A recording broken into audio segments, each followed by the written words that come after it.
কবি অমিয় চক্রবর্তীর লেখা কবিতা পিঁপড়ে। কবিতাটি ষষ্ঠ শ্রেণীর ছাত্রছাত্রীদের পাঠ্য।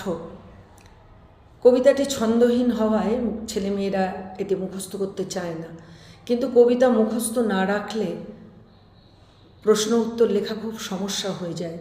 তাই আমি ওদের বলি যে তোমরা অবশ্যই কবিতা মুখস্থ করবে, তাহলে তোমাদের ভালো লাগবে, মন ভালো লাগবে, তারপর প্রশ্ন উত্তর লিখতে সুবিধে হবে।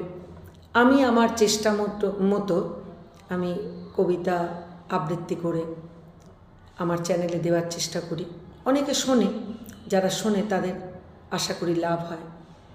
কবিতা পিঁপড়ে, কবি অমিয় চক্রবর্তী।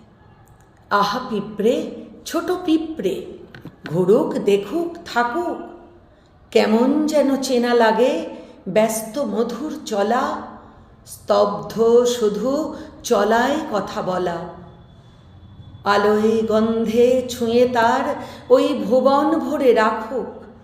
আহা পিঁপড়ে, ছোট পিঁপড়ে, ধুলোর রেণু মাখুক, ভয় করে তাই আজ সরিয়ে দিতে কাউকে, ওকে চাইনে দুঃখ দিতে।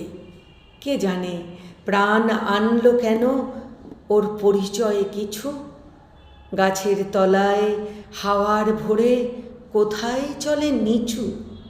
পিঁপড়ে, ছোট পিঁপড়ে, সেই অতলে ডাকুক, মাটির বুকে যারাই আছি এই দুদিনের ঘরে, তার স্মরণে সবাইকে আজ ঘিরেছে আদরে।